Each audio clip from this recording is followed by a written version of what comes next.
Thank you so much for joining us today to hear from James about history of user design. He's an academic at the University of Reading, and he will introduce himself shortly. But I just wanted to say that we encourage questions from the audience. So as James presents, and if you have any questions, please send them in using the question function, and we will answer them at the end. We have time allocated for Q&A at the end. The webinar will be recorded and sent back to you. So if you want to watch back, or for whatever reason you need to log off sooner, you'll be able to watch it back and see anything that you've missed. That's it from me. James, the floor is yours. Thank you, Anya, and good afternoon to everyone at home. As Anya said, my name is James Lloyd. I'm a member of the teaching team here in the Department of Typography and Graphic Communication at the University of Reading. A long name for a department, sounds complicated. In fact, we only have one course. So we have a course called BA Graphic Communication. That's it. We're one department, one set of about a dozen members of staff, and one course. Within our course, one of the modules that we teach in the first year is called user experience. And today I'm going to give you a sample lecture that is from that module. It's a little shorter just to fit time, but it's basically a real lecture that I give. And I give it to our first year students as part of a wider project in which they are designing essentially websites. It's like a My First Website design project. Now, some of you might know what UX means. If you don't worry, we'll come to it. But it is short for the user experience, even though it's kind of not. I know that's not strictly true, but UX means user experience. We'll come on to what that means.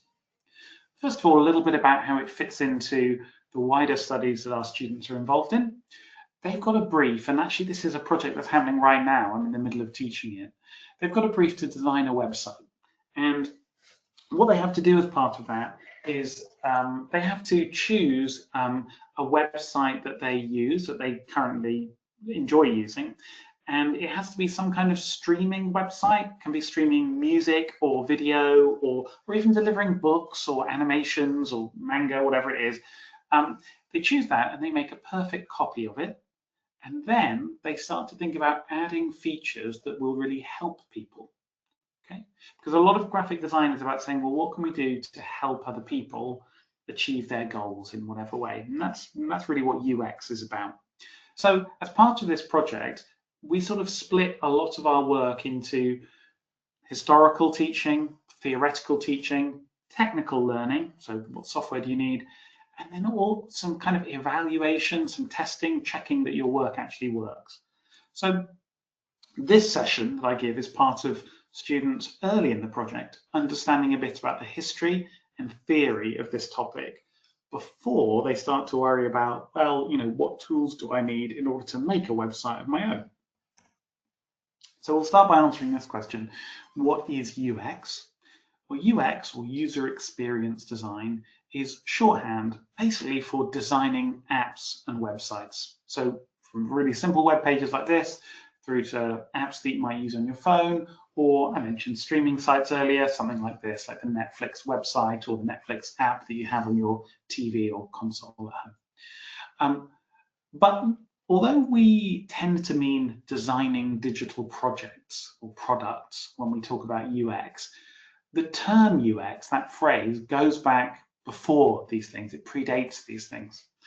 And it actually comes from a book by a guy called Don Norman, who produced this book in 1986, The Psychology of Everyday Things, which was later rebranded, retitled as The Design of Everyday Things.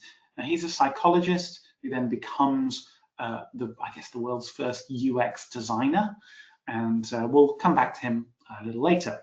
So the term comes from 1986, user experience design. But the origins of, you know, what the thing actually is, the concept of it, goes back much further. There's an example here from the classical period. This is a diagram. Although this is a modern drawing of it, this is a concept from about 4,000 years BC, so 6,000 years ago. And some of you may recognize a diagram like this. It's basically explaining the Chinese concept of feng shui. Feng shui is rooted in Chinese folk religion. The symbol in the middle is the yin-yang symbol, which essentially is about harmony in the universe. There is a kind of a metaphysical layer to how people think about feng shui. It's not quite a religion, but it's got this sort of spiritual aspect. But actually, it also has these very practical aspects. Feng shui is essentially about things like staying alive, working hard, having kids. You could also say there's something in there about equality between genders. The yin yang single symbol in the middle basically represents men and women. Something that's always worth reminding ourselves of in these particularly dark days in our political climate here in the UK and in the US. On screen here is an AI summary of how people tend to apply feng shui today. Now, feng shui, if you haven't heard of it, is a set of principles that particularly Chinese people, but many people from across Asia, tend to apply to the way that they lay out their home or their workspace, business spaces. And there's a few key principles on board on the screen here. If you have a look, they're suggesting that when you're arranging your bedroom, you might think about a command position where your head is against a headboard, against a solid wall, allowing you to see the door when lying in bed. And this is couched as like, oh, this will help the feng shui flow smoothly through your bedroom. And some people take that very seriously as a spiritual concept. But let's go down the list, see what you think. The next one, clear pathways. Don't block the doorways. Don't create tight corners. Excuse me. Allow for a smooth energy flow. Okay, so there's this spiritual thing about energy, but it's also saying don't block the spaces. Distribute furniture evenly. Avoid cluttering. And the last one, natural light. Maximize natural light by the placement of windows and curtains. Now, all of these things have this spiritual element. That's how they're couched. But if you look at them really, what they are is just sort of tips that are really sensible. The first one, the command position, this is based on the idea that thousands of years ago, I don't know, when we lived in caves or simple dwellings, when we were under threat from other tribes or even animals, you want to be able to feel like you can see who's coming through the door in the night, right? And you want to have a solid wall behind you so that no one can attack you from behind. In terms of clear pathways, you want to be able to get out of bed and find your tools or weapons or whatever you need without tripping over. In terms of that last one about natural light, you want to make sure that there's enough light that you can see what's going on. Maybe this is even comes from before reading, so it's not about reading things at night, but it's about being able to survey the space around you and really maximize your ability to be in a strong position and to make use of the things around you. Okay, so this is a principle that's thousands of years old, or a series of principles thousands of years old, but actually they have remarkable relevance to the way that we design things today. And I want to say things because although we talk about UX mainly in terms of websites and apps and digital stuff, actually this applies to all kinds of things. And maybe that will become clear through this talk. Every time a graphic designer makes something, you do want to make sure that it's uncluttered, that it's clearly visible, people can read it. You want to make sure that the direction is clear, people don't get trapped or caught up on things. You want it to flow. So when we design things, these principles are super important. Moving on from the sort of classical period, we come a little bit later to this term ergonomics. And I don't know if you've ever come across this term, but I'll put the definition on screen. Okay, this is about saying, how can we be efficient in the way that we work? And I'm sitting at my desk now. I have my mouse, I have my keyboard. These things are exactly where I need them to be. My camera is up here, a second screen just over here. And it's all set up to make sure that I can do my job and that you get the most out of this experience, right? I don't know if you've ever been to like a class or something where a teacher is like fidgeting over their tech, they can't connect things together. Where's this? Where's my mouse gone? It's actually incredibly distracting. Because I work in this area, I try quite hard never to let that happen to me. Sometimes it does, of course. But ergonomics is about setting up the space to minimize those kinds of risks. There's a nice quote on the board here. This is from a Greek philosopher and I think medical expert as well as surgeon called Hippocrates. Okay, and it's from around 400 BC. I got this book, this quote from a book called The Fascinating History of UX. And this is actually from a guide to surgery, to medical procedures. So look at the highlighted bit. Your tools must be positioned in such a way as to not obstruct the surgeon and also be within easy reach when required. 400 BC, 2,500 years ago, the guy is basically saying, when you're doing your job, have your mouse in the right place, have your keyboard somewhere sensible. I realise actually as I'm sitting here in my room, I have these things behind me. I've just put these up on the wall. This is my collection of Sega Saturn video game controllers, console controllers. I'll get one down.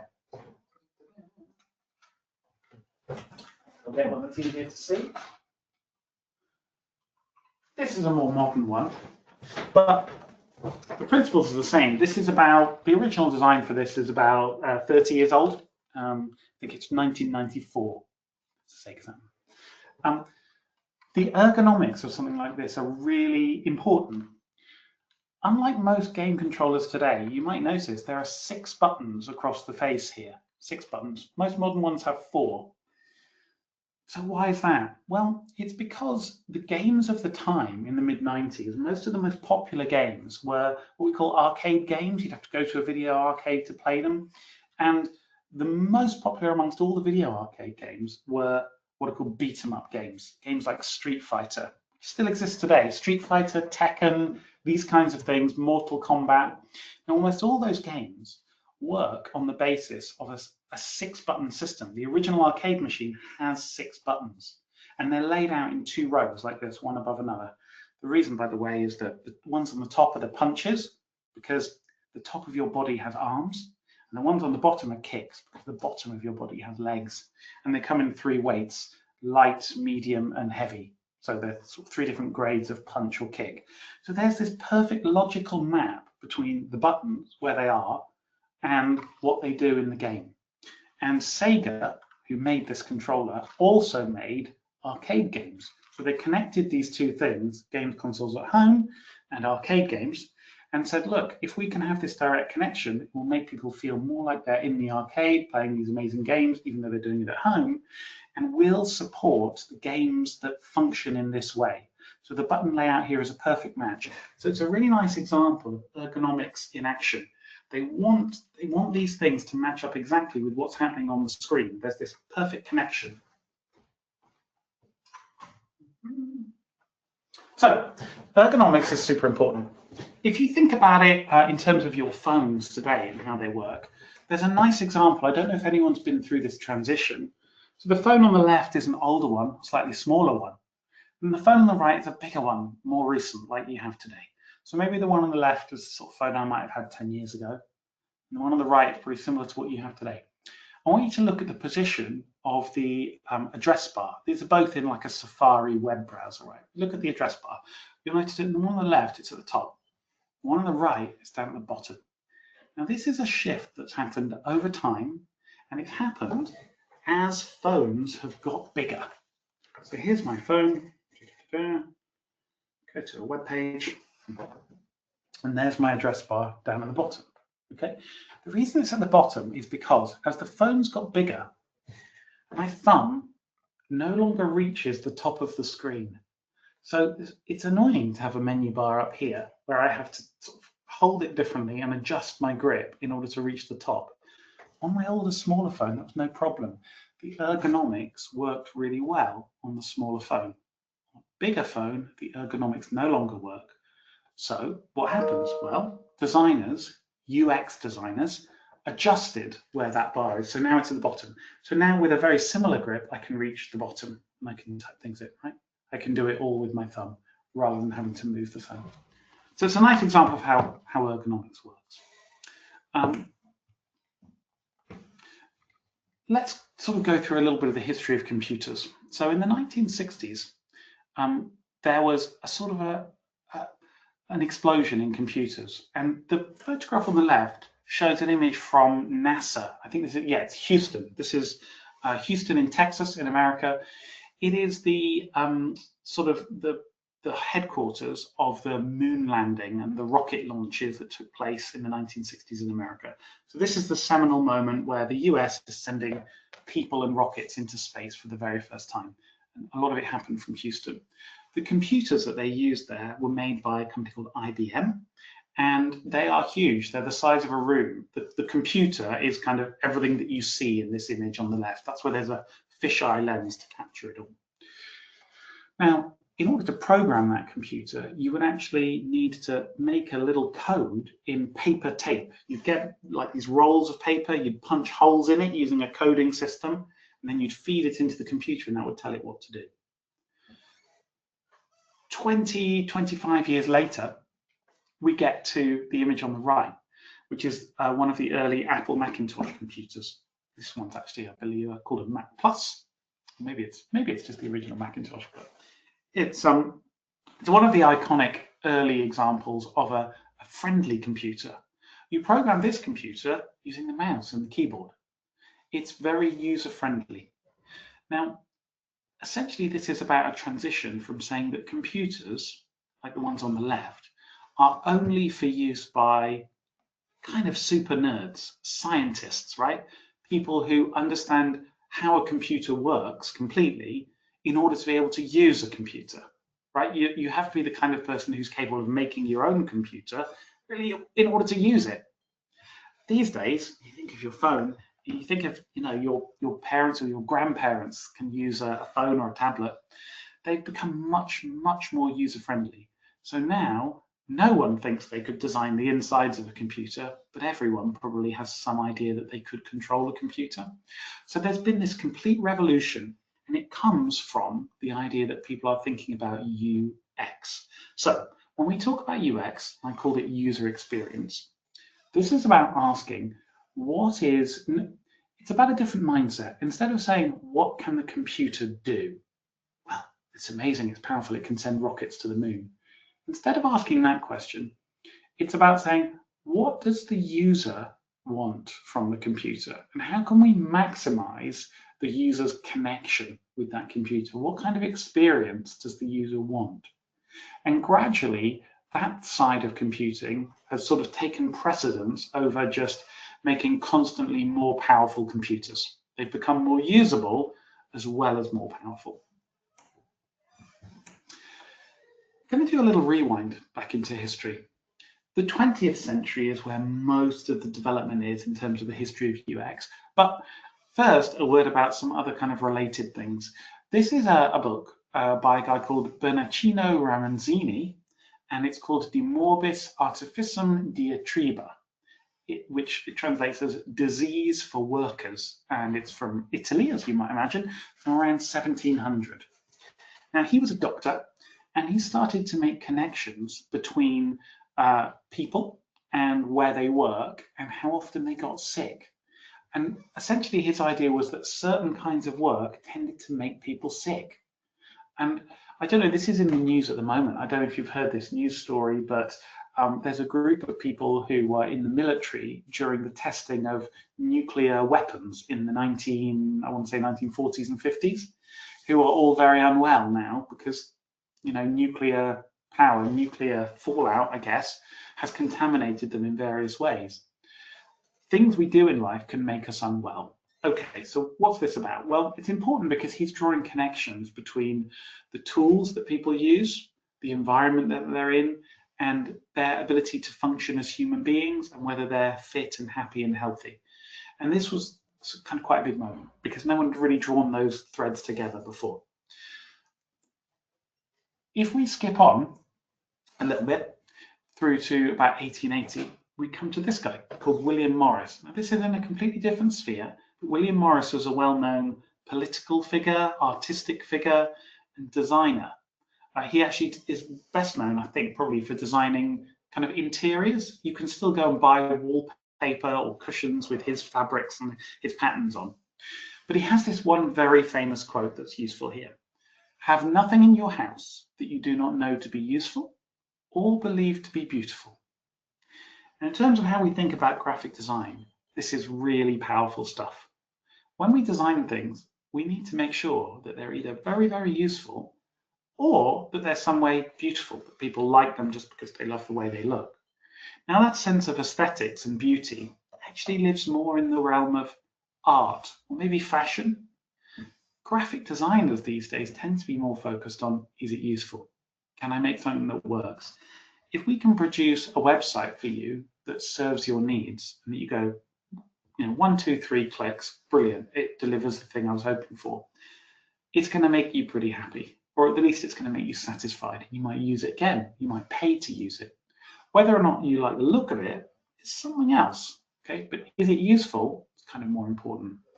So this quote's an important one. William Morris he had these two sides. He's both a pragmatist, and you see that when he says it has to be useful, and he was a stylist. He did believe in aesthetics to some degree, but he could sort of sense a balance between these two. If we go forward a little bit more, we come towards the end of the 19th century, there were some interesting reports written, kind of political reports, written by people in the UK who were looking to change society for the better. These two people, Charles Booth and Seaborn Rowntree, were interested in driving up living standards for people who worked and lived around the factories that they ran. So they were kind of industrialists, but they wanted to keep their workers healthy. They wanted their workers to be very productive and very healthy so that they can produce more work. A lot of these people worked in the confectionery industry. If you've ever been to Cadbury World, that's an example. The village of, what's it called, Bourneville in Birmingham is an example of one of these kind of model villages where the rich people who owned the place were also invested in the health and well-being of their workforce. It was part of this groundswell that was happening in industrial nations across the world, where they started to think that productivity was related to health and well-being, and also ease of use. If you can make it so that everybody can perform their job comfortably and in a healthy way, then that's good for the economy. They also identified, interestingly, that some people might be considered what we would now call vulnerable in some way. So they identified that maybe children and the elderly needed to be treated differently. Like maybe it's not okay to send kids down a mine or, to work on the most dangerous parts of a factory. These were new thoughts around this time. And what came from that is the idea that accommodations should be made for them. So if a child is going to work in this area, maybe we need to offer extra protection. We need to put safeguards in place. Now, this connects with all kinds of agendas. Again, when we talk about like a diversity, equality, and inclusion agenda today, and the idea of valuing everybody sort of based on where they are, you're not a lesser person because you can't do certain things or certain things difficult.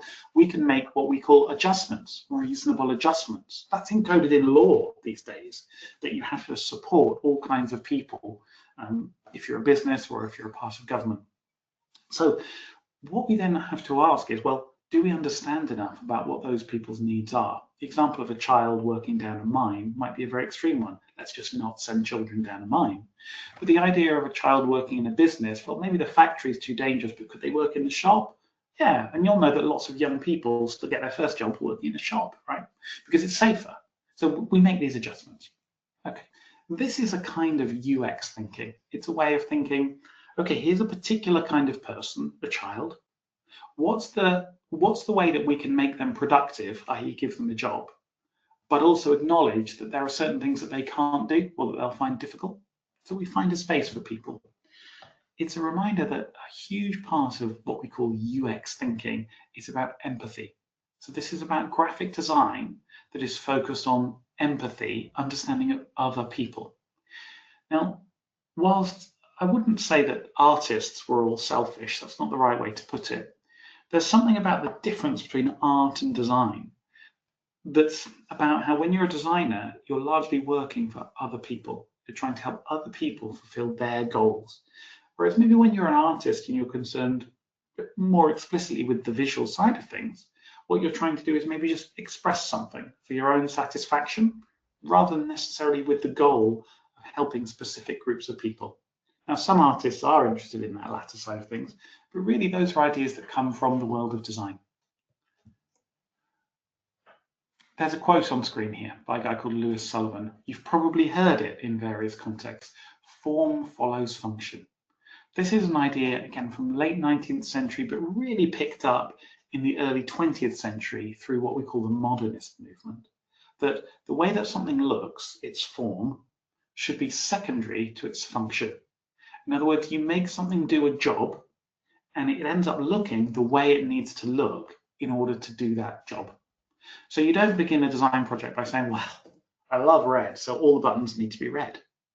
Instead, you begin by saying, this button needs to perform this function for these people.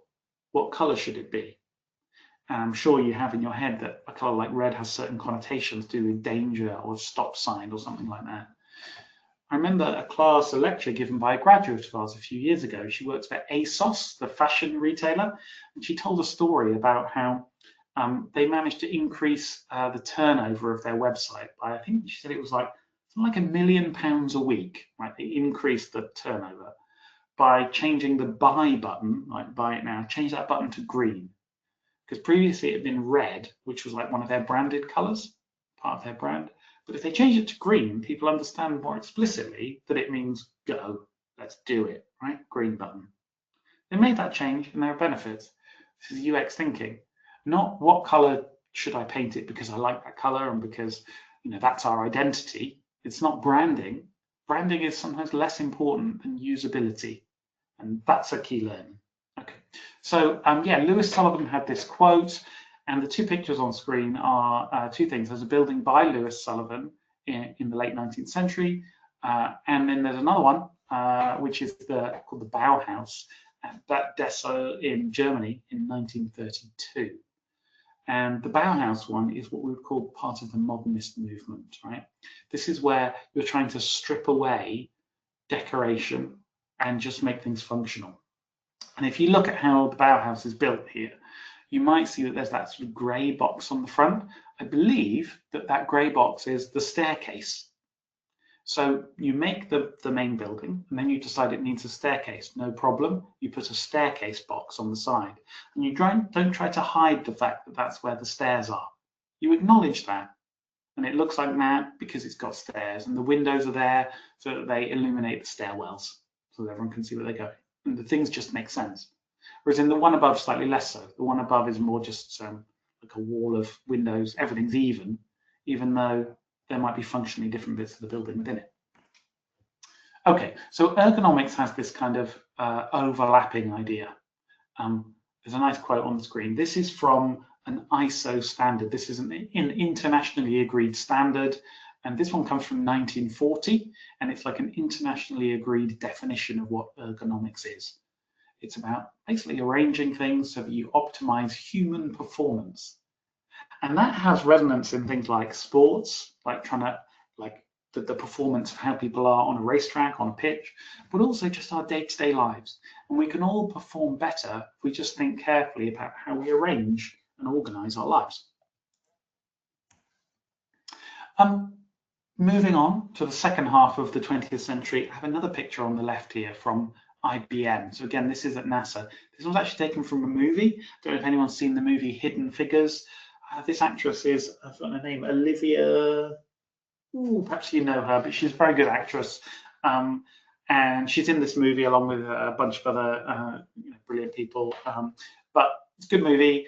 The reason I show it is really just to show you again what these IBM computers look like. They're running on tape. It's very kind of low tech. People often joke that I think that we sent people to the moon using 16K of memory, 16 kilobytes, something like that. That's less than you would get on an old floppy disk, if you know what that is. It's sort of equivalent to writing about 100 words in a text document. That's all it is. It's a tiny amount of information, but they were able to do it. Businesses and governments were striving around this time to sort of integrate technology into society and in order to make business more productive. And it's got real parallels with the way that governments today are trying to integrate AI into everything we do. They can see that there's money to be saved, that it's going to make everything faster. Will there be downsides? Maybe, but there's money to be made. We need to get on board. So they were trying to make these computers in the 1960s more manageable. At this point, it wasn't really clear that one day everyone would have a computer at their desk or in their pocket. Okay, that felt like it was a sci-fi thing. It was from Star Trek or something like that. Didn't know if it would happen. As we come into the 1980s, 20 years later, we get to people like Steve Jobs on the right and Bill Gates on the left. You may recognize Bill Gates from Epstein files leaks recently. Steve Jobs you may recognize as well. He passed away about 10, 15 years ago. But these guys are important. Bill Gates founded Microsoft, which of course owns Xbox and Windows. Steve Jobs founded Apple, which is still seen as a leader. It's one of the most valuable companies in the world, right? Both these men grew up as hobbyists, tinkering with computers in their garages, and they took an interest in how you could turn these sort of huge calculating machines, which are quite nerdy and just for businesses, into something that would go beyond just corporate America and might end up in people's homes. The machine on the left is made by a company called Xerox, best known for making photocopiers, really. And they did a lot of the research in the 1970s that formulated how computers work even today. 10 years later, the Steve Jobs produced Apple Mac or Apple Macintosh made it really popular in people's homes. So UX as we know it went from a research project in sort of a university campus-like experience with corporate university campus through to a consumer level product in 10 years. Quite fast, but the basic principles were the same. So there are the big innovation at Xerox in the 70s was referred to as the WIMP interface. It's an acronym, WIMP, and it stands for Windows, as in there are windows with different bits of information in, and the I is for icons, a little row of icons like you all have on your computers. The M is for the mouse. And the P is for the pointer, which is the arrow on screen, right? The virtual representation of your mouse or your finger on screen, so you can point to things. So Windows interface mouse and pointer. It started in the 70s. By the mid 80s, it's a real thing. You can go into a shop and buy it. So these two things are very similar, but they're 10 years apart. But there's something about the Mac version, the picture on the right, that is all about humanity.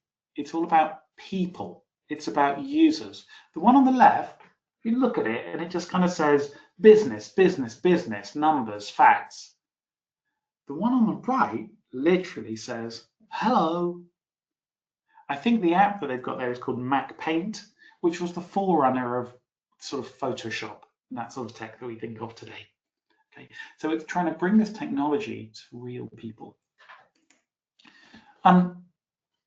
Around this time, people were starting to write about this as a serious academic endeavor. So there are a lot of books on this topic of what was called human-computer interaction. I rather like this book cover because it's got, at this point, a rather retro feel. These are sort of book covers designed using early computer graphics. They're kind of fun. We then get by the mid-80s, by 1988, in fact, to this book, Donald Norman, that we started with, The Design of Everyday Things, or initially The Psychology of Everyday Things. As it became clear that computers would be part of everyday tasks, thanks to the work of Bill Gates and Steve Jobs, Norman's focus was to turn early PCs into something really useful. And he was critical of the interfaces that they were using at the time.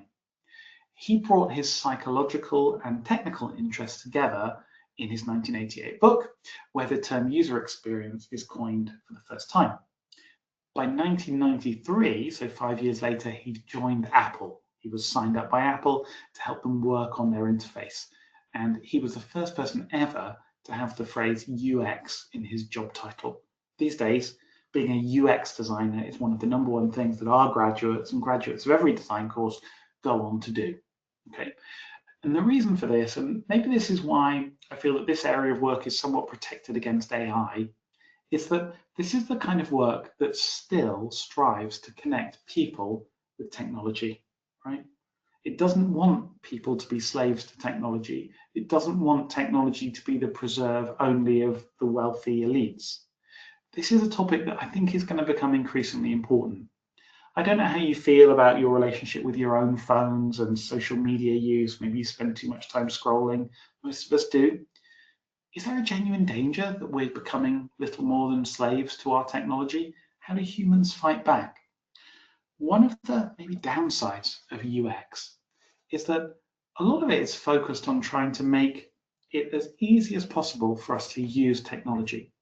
But the easier we make it, you could argue we dumb it down to some degree. Just make it easy to just keep going, to just stick with it. Don't stop scrolling. It's so easy. I'll buy a new washing machine. I'll buy a new computer. Well, if that looks good, I'll have one of those. Da, da, da, da, da. When do we stop and question things and think for ourselves? So one of the criticisms leveled at UX thinking, I guess, can be that if you reduce the barriers to human use of technology to a very high degree, sometimes the technology can consume you. And that's something that we all need to bear in mind as graphic designers today.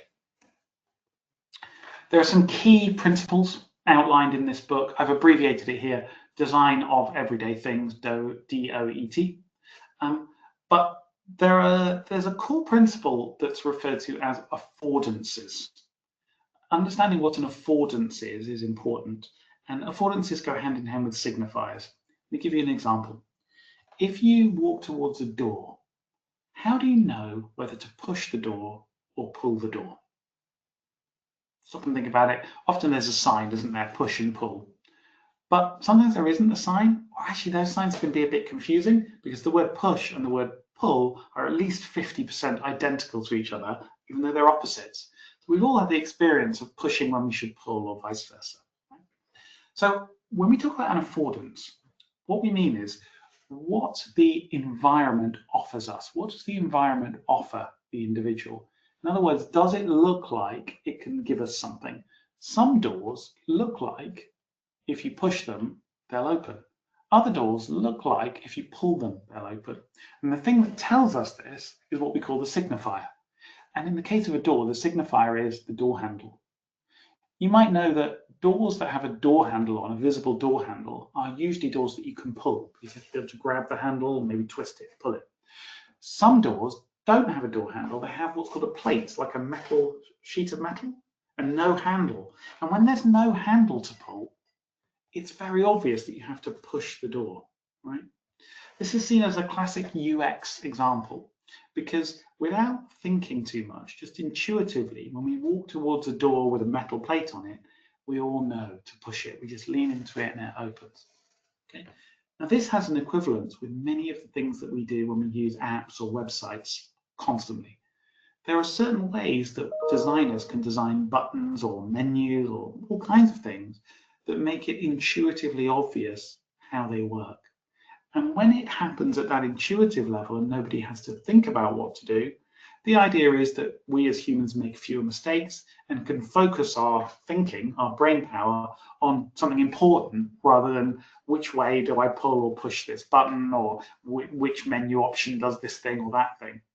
So UX designers are very involved in this idea of creating signifiers that accurately reflect what the affordance is, so that when people see a button of any kind, they're very confident that when they click on it, they know what's going to happen. They know what it will afford. Don Norman went on to found an organization called the Nielsen-Norman Group.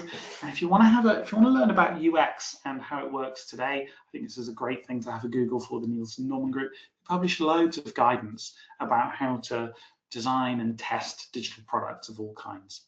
And that was sort of founded, I think, in the late 90s, and it's just full of useful information if you look them up. This kind of thinking also led to what's called the Web Content Accessibility Guidelines. This is a universally agreed standard of things that websites and apps need to do in order that they don't discriminate against people with specific conditions. So people who might be partially sighted or deaf, or people who might have restricted use of their hands. Everyone needs to be able to use digital products increasingly, particularly because governments rely on it, right? You probably all have a bank account where I don't know, maybe people of your age have never been into a bank. What you think of as a bank is now just an app, right? In order to access money, you need to be able to control digital products, but that can be harder for some people than others. So these guidelines exist to remind us all that it's kind of ethically correct that as graphic designers, as UX designers, we're obliged to design for everyone, not just for most people, but whenever we can, for everyone.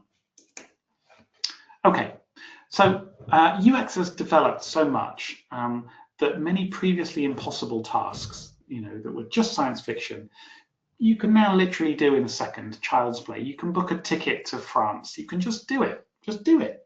Again, many of you have probably never been into something called a travel agent. If you wanted to go on a holiday, you used to have to visit a shop. But that seems crazy these days.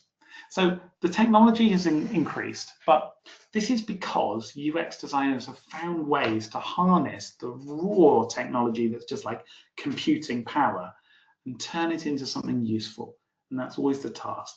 Can it be made useful for as many people as possible? If you're interested in studying graphic design, UX is an important topic. Firstly, it provides many job opportunities for graphic designers to build interfaces and visuals to support all kinds of ever-changing apps and websites. But more importantly, it reminds us that when we design things, one of the highest goals that we can aim for is to help other people meet their goals. Okay, it's designing for other people, whether that's in digital products like a dating app or a train booking system or something like that, or even when it's in traditional physical media like a newspaper or a beautiful book. People have ambitions and goals when they approach every kind of object. Can we meet their needs? Can we make it so that when they're done with the thing we've designed, they're like, I got just what I wanted from that? Maybe even along the way, we can find a way to give them more. We can find a way to not just fulfill their basic needs, but delight them and inspire them. And that's the next level of UX. In terms of the future, I talked about some worries that maybe when you make things too easy and smooth, maybe you dumb down a bit. That can be a problem for society. I think also a lot of UX people at the moment are concerned with, well, what happens when, I don't know if any of you use like voice control for things like Alexa or Siri, but how many of those things are actually just better done by voice? And particularly now that we have access to AI, maybe we can just ask our AI agents to do stuff for us. UX still plays a role in this because how we interface with technology is not just about how things look, it's about a conceptual way of thinking. So you need to understand the sort of the steps in the process, whether that's I visit a website and tap something in, or whether I say, hey Alexa, can you do this thing for me? There's a series of steps and kind of inputs and outputs.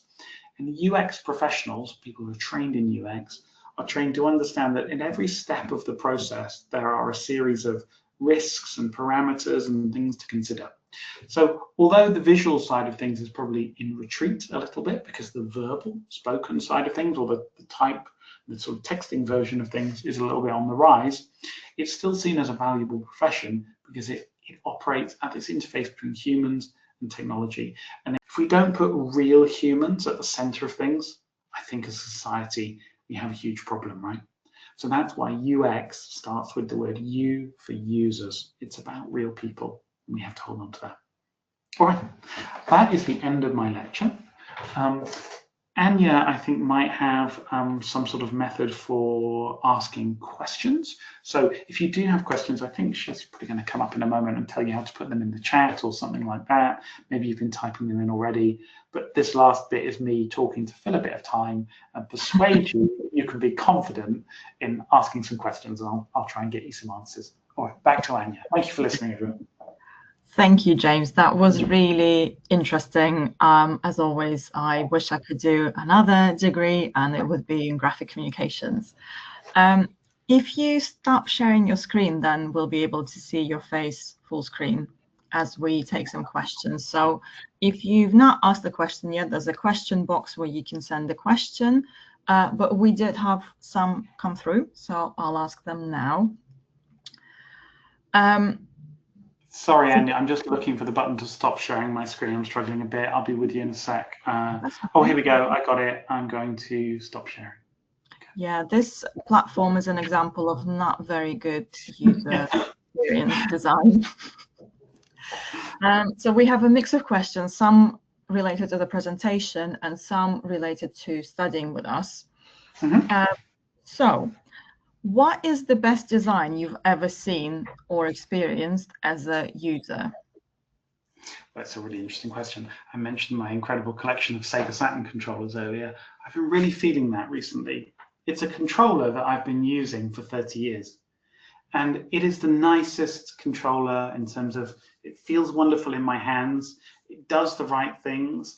The little D-pad, the little directional pad, just has a wonderful feel about it. It's optimized for a specific kind of game that I'm interested in. If you've ever played Street Fighter, you'll know that you have to do a lot of things where you sort of go around the bottom of the controller, you do what's called a quarter circle or a half circle move, and those work brilliantly on this controller.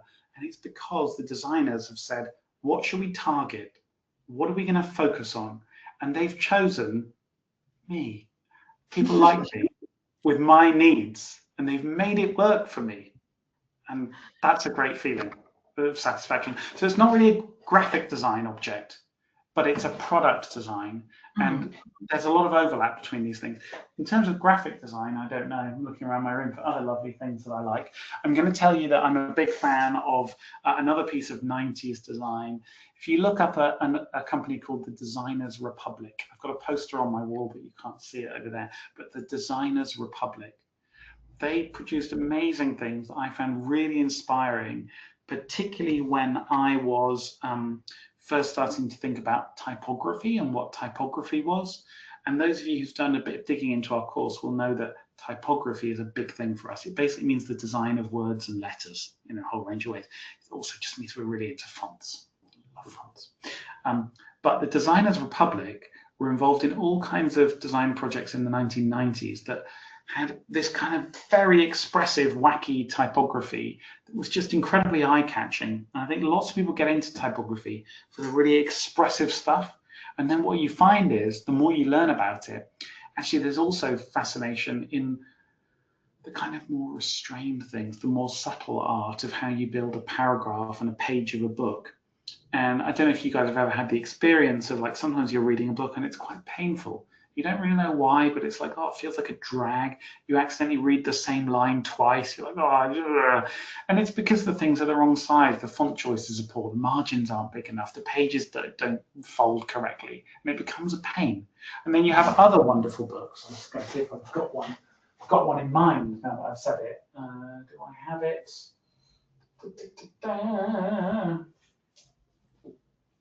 I can't find it. Probably means I've been generous and lent it to someone. But I have a book called The Form of the Book that is a book that is designed purely to show the very best of how a book can make itself readable. And reading is really important, more than ever, I want to say. But reading's so important. And when you, for the first time in your life, read a book that feels like it's been really optimized to allow you to sink into the language, that's a wonderful feeling as well. I agree. I am in a book club on the subject of books, and a few months ago we picked a book which was promised to be an incredible book. We only read food memoirs. We're a very niche book club, and most of us who got paper copies could not get through it because of the font and how badly it was designed. It was quite an old book, so they were taking kind of profit over experience, and those who read on Kindle had much better experience. Yeah, absolutely. These things have to be done right. Yeah. Right. There we have a question about an overview of the first year. So would you be able to give an overview of what a first year would look like for students? Yeah, sure. So the lecture I've just given is from a module about UX, but we have a number of other modules. So we have our UX module. We have a module called Type and Typography, introducing basic concepts. And in that one, students design a really simple book.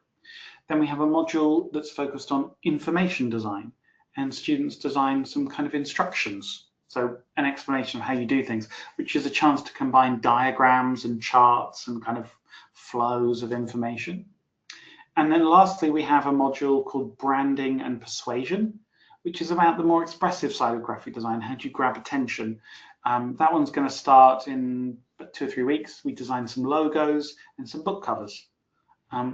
So those are our 4 main practical projects. At the same time, in parallel with those, we have a module that's all about creativity and kind of developing your process and your professional skills. And we have a module called Design Literacy that's about reading about design and how to look at designed objects and interrogate them and analyze visual things. So it's about learning some of the language of graphic designers and how to approach things.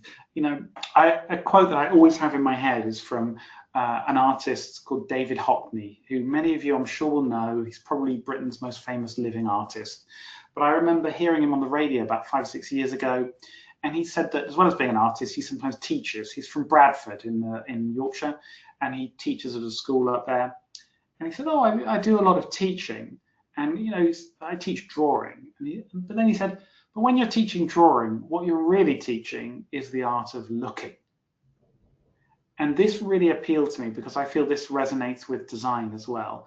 We need to teach you guys how to look at an object and not just be able to recreate what you see, but to be able to understand what you're looking at. Why is it like that? How could it be different? How is it bound up in its time of production, in its method of production? There are reasons why it's like this. And more often than not, the reasons why something looks the way it does are not because, oh, somebody just had this amazing visual idea that they had this look that they would go for. In fact, it just comes from, you know, what technology was actually available at the time. What were the constraints of what they were asked to do? How much money did they have? So there's a lot of logic that goes into the development of graphic styles. It's not just that people have a vision and it suddenly happens. It's more complicated than that. So we try and unpack that on our design literacy module. So each of our practical projects lasts about 5 or 6 weeks, and there's history and theory and practice within those things. And then we'll close that one down when we move on to the next one. And that's how it works.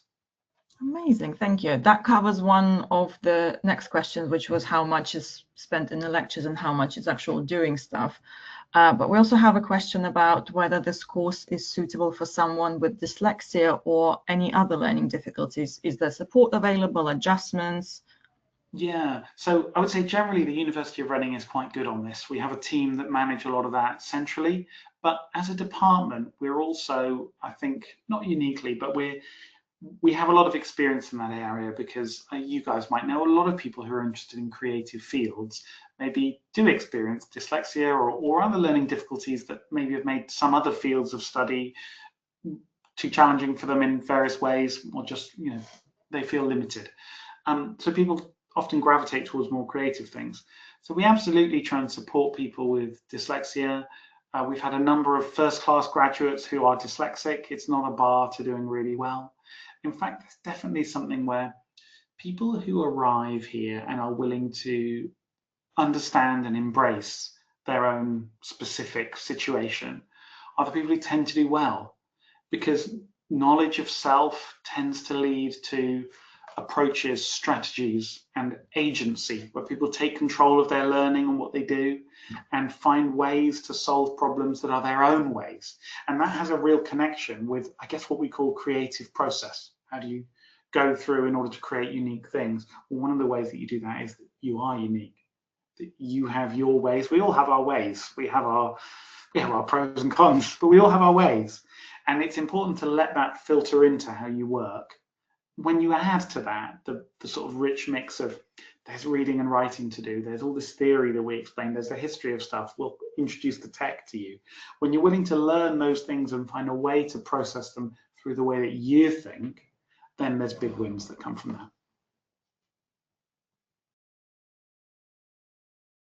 Thank you, James. We have about 6 minutes left, and I think this probably is going to be our last question that we take. But if you do have questions, please do email us on outreach@reading.ac.uk, and either we will answer it or James will answer it. What kind of, you mentioned that a lot of your graduates have user experience in their job titles, but are there any other roles that you could mention that graduates go on to do? Yeah, so the vast majority of our graduates get a first job that simply has the job title of junior designer. Within the design industry, there's kind of a hierarchy. You are a junior person for a year or two, and then you might get to be what's called a middleweight person, and then a senior person. After you're a senior designer, maybe you get to be a creative director, or you start your own business or whatever. So there's this established naming convention. So the question therefore is, what kind of areas of work do you go into? Because you can be a junior designer working within a very broad graphic design agency who handle all kinds of work, or you might work within more a specialist agency. So for example, we have a number of people that work for information design agencies, producing really functional graphic design like maps and signs and guidebooks and these things that are a little bit UX focused, help people do specific things. For example, we send a lot of people to a company called Applied Wayfinding.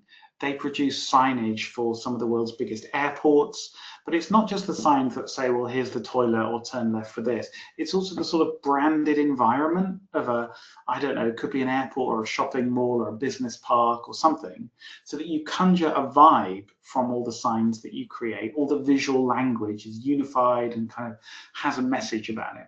So we send people to information design agencies. We have people who work directly in UX. It's also possible to have a career in design working what we call in an in-house team. That means that rather than working for a business that is focused on graphic design, you might work for a business that does some other thing, but they have their own graphic design team. So we sent a number of people recently to work for John Lewis or Waitrose. Lots of people working for Sky TV. So Sky TV is not a design company, but you can see why they're building apps, they're building media campaigns and brands and things. So they have a team, a creative team who do that.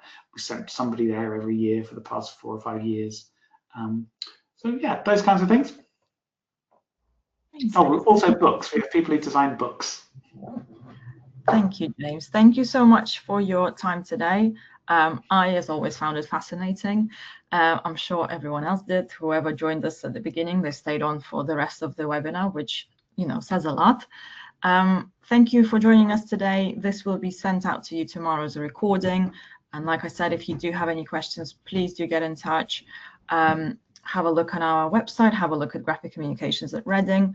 There will be a taster day in the summer where you can come and actually experience it hands-on. I helped James last year and I enjoyed it thoroughly, and I will be helping out hopefully again this year, so I get to do it again. So hopefully we will get to meet some of you in the summer.